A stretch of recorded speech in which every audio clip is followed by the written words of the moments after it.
itam si décision bi nga xam ne itam démb le juge Ousmane Racine jël na ko jëmale ko si ki nga xam ne que moo di Ousmane Sonko exigeant justement daal di koy gaaw li nga xam ne que moo di indiwaat sur les listes alors nag loolu nag mu si daal di sàkku daal di ordonner exécuter cette décision de justice peut-être ñi daal di xaar li nga xam ne que moo di ay jours par rapport à ses motivations li ko daal di motiver à ce que pour mu daal jël boobu des décisions exactement alors avant ñu gis ni juge bi bokk na si 4 décisions yi nga xam ni itam jël na ko ordonner l'exécution immédiate de Ousmane Sonko sur les listes électorales exactement alors ñu bëri jàpp ni dina xaw a jël temps la moo si sa jàngat par rapport ak li nga xam ni itam sàkku na ko ñu daal di exécuter suñu mu gën a gaawee Ousmane Sonko si liste yi.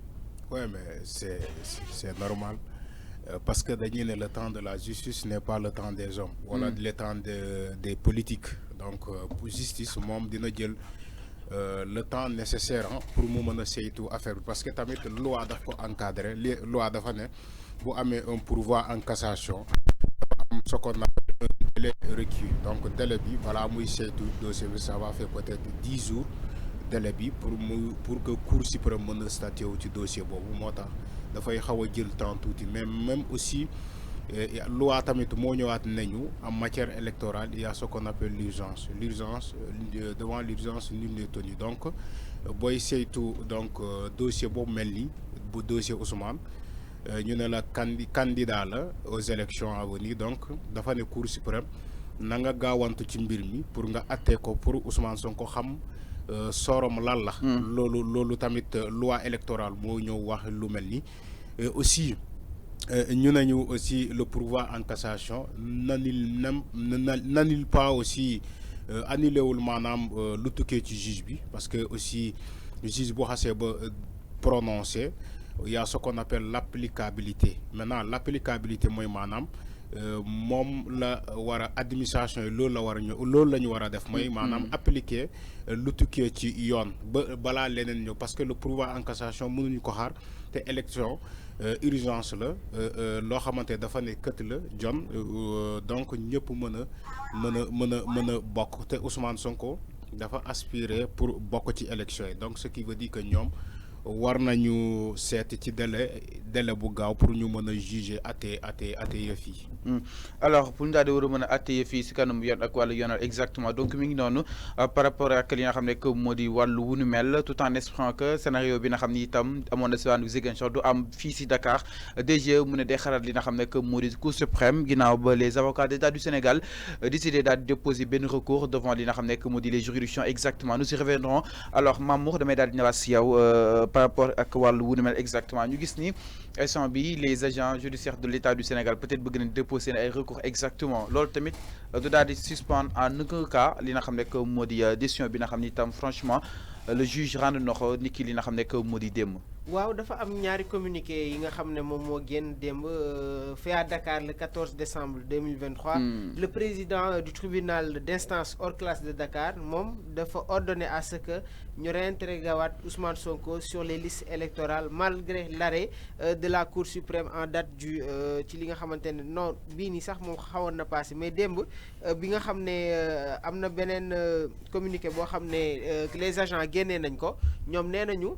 Est-ce que la décision actuellement dañ koy appliquer ñu bëri nag ñi ngi poser des points d'interrogation léegi am na ñu ne il faut que la décision soit définitive pour que ñu mën a réintégrer waat Ousmane Sonko sur le fichier donc am na benn communiqué boo xam ne ñoom ci seen côté la jógee mi ngi sur la toile publique léegi nag comme ni ko Arfan waxee je pense que tey jii nii si une décision de justice est rendue dañ ko war a appliquer droit bi loolu la wax ñun loolu moom lañ ñu jàngal léegi nag dañ nekk ci dëkk boo xam ne beaucoup te diront que nous ne sommes pas dans un état de droit mais plutôt dans un état de passe-droit état de passe-droit nag tey jii nii am nañ ay éléments justificatifs yoo xam ne mun nañ ko apporter dans ce débat-là aujourd'hui on remet en cause la séparation des pouvoirs tey jii justice bi d'accord peut-être que y a des décisions yoo xam ne joxe nañ ko askan bi rafetle nuñ ko mais waruñu jàpp aussi que peut-être ñaari décision yi ñu joxe nii day firndeel ne que tous les juges sont égaux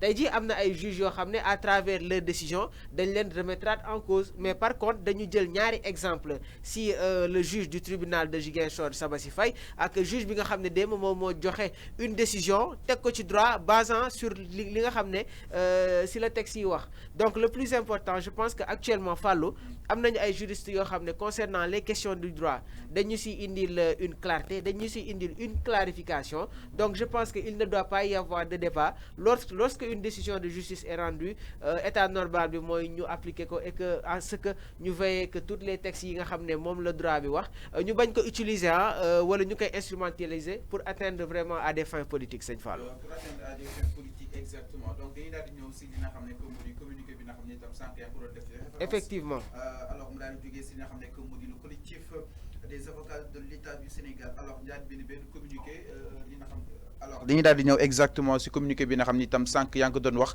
mu daal di jógee si li nga xam ne que mu di le collectif des avocats de l'État du Sénégal yi nga xam ne itam xaatim nañ ko naka démb yem ak 14 décembre 2023 si boobu de communiqué nag ma ni ko ñoom ñëwaat neen exactement si li nga xam ne que mu di président bu tribunal bu d'instance bu hors classe de Dakar li nga xam ne itam jël na ko mu daal di ordonner la réintégration bu Ousmane Sonko si liste électorale yi nga xam ni itam peut-être génne woon nañu ko si ginnaaw bëgg Cour suprême daal di joxe ndigal à ce que pour mu daal di koy attewaat nit ki li nga xam ne que moo di le 17 novembre 2023 bi ñu daal di génn ma ni kon nag état bu Sénégal mu daal di sukkandiku si disposition article daal di ñeel L45 bu code électoral bi ni L45 may na ko mu daal di yóbbuwaat yëf yi fa nga xam ne itam mooy zone ko Cour suprême maanaam pourvoi à cassation mu daal di déposer benn recours.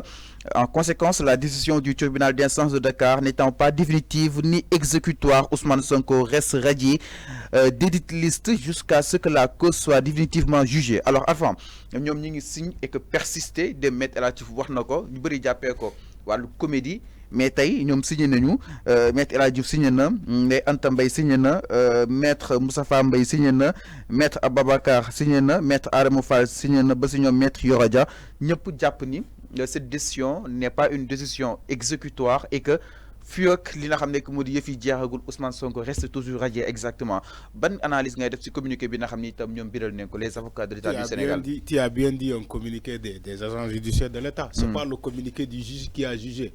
Donc c'est pas la même chose. Mais ils ont référé de l'article L45 du code électoral. Ça n'a rien à voir. Les avocats de l'État, ils sont dans des dilatoires. Les communiqués bu mel ni lañ defoon ci le jugement de Sabassi Faye, ils l'ont repris parce que ils ont reconnu leur défaite qu'ils n'arrivent pas à digérer. C'est ça la réalité. Yoon waxul lu ñu wax ni. Une décision de justice, on n'attend pas le recours définitif pour l'appliquer. Il y a beaucoup de prisonniers qui sont en prison, ils ont fait un recours. Léegi lu tax génnewuñu leen prison ba recours bi def définitif bu fekkee ñoom ñoo def Ousmane Sonko bu ñu tëj nii dafa am jugement bu définitif ci moom pourtant il a fait des recours. Effectivement. Il a fait des recours. En matière de justice du parparloo ñoom dañuy parparloo ils savent que ce qu'ils ont signé c'est pas juridique, c'est pas du droit. C'est pas du droit. Demal laaj mën nga woo tes contacts de juristes. Ce n'est même pas de droit. Ils sont dans une bataille de communication. Ils ont mis un communiqué. Il faut le comprendre. Un communiqué, il y a même journaliste, c'est un communiqué. Mais, une bataille de communication, c'est pas une affaire juridique. Ils ont avancé des articles. Non, l'article L45. L45 n'a rien à voir ici. En matière électorale, tu ne trouveras jamais L45. D'abord, taper sur Google. Ça n'a rien à voir. C'est un communiqué signé par des avocats de la défense. C'est normal. Si les avocats de la partie civile, ça sera dit pareil au même. Nous avons communiqué, Maître Bamba signé, qui signe. Bataille de communication, nous avons un communiqué. Le document là avec une source juridique. Il n'y a même pas un logo de cachet de la justice sénégalaise. Voilà, il n'y a pas un cachet, il n'y a même pas un logo d'un juge. Un juge, pour le juger, le saut, la balance, ce qui reprend. Ça, c'est un communiqué. C'est un communiqué purement politique. Vous l'avez catégoriser parce qu'il n'y a même pas de logo. Il y a des signatures des mandataires nous consulter le document. Marqué au monde qui trois ñu bind un communiqué ñu invoquer un article même bu fekkee du dëgg yow man je signe tu signes l'autre signe ñu publier ko dans la presse Mais c'est quoi? Dis-moi en quoi ce communiqué-là est légal? D'une base littéralement et fondamentalement politique. Juridique. Mais communiqué, non, c'est un communiqué. C'est un communiqué, ça reste un communiqué. Ça n'a même pas de valeur juridique, ce communiqué-là. Amul valeur juridique. Il n'y a aucun pays au monde où tu vas. On te dit une décision de justice a été rendue, mais nous avons appliqué, nous avons prouvé en cassation pour nous appliquer. Il y a nullement dans... Arrêtez, pour ne pas sortir la parole, mais de me lire. Lorsqu'une décision de justice est rendue, cela signifie qu'un tribunal a pris une décision sur une affaire en fonction des lois et des preuves présentées.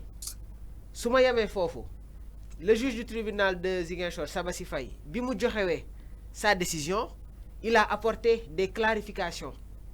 Bien vrai qu'il n'est pas rentré dans le fond, mais il a statué sur les faits. Mais il a motivé. Cela signifie que les personnes concernées par la décision doivent se conformer à celle-ci. Le problème donc cette décision est exécutoire. Exactement. Vous continuez. Mais par exemple, si une personne est condamnée à une peine de prison, elle doit se rendre en prison et purger en peine. Si une décision de justice ordonne un paiement d'une amende, la personne doit payer. Donc, tu as dit, si une décision de justice est rendue, elle doit être appliquée, Seigne Fallou. J'ai lu. Droit bi mom mo wax. Mom la liral. Légui kon fan moy nek problème bi? Alors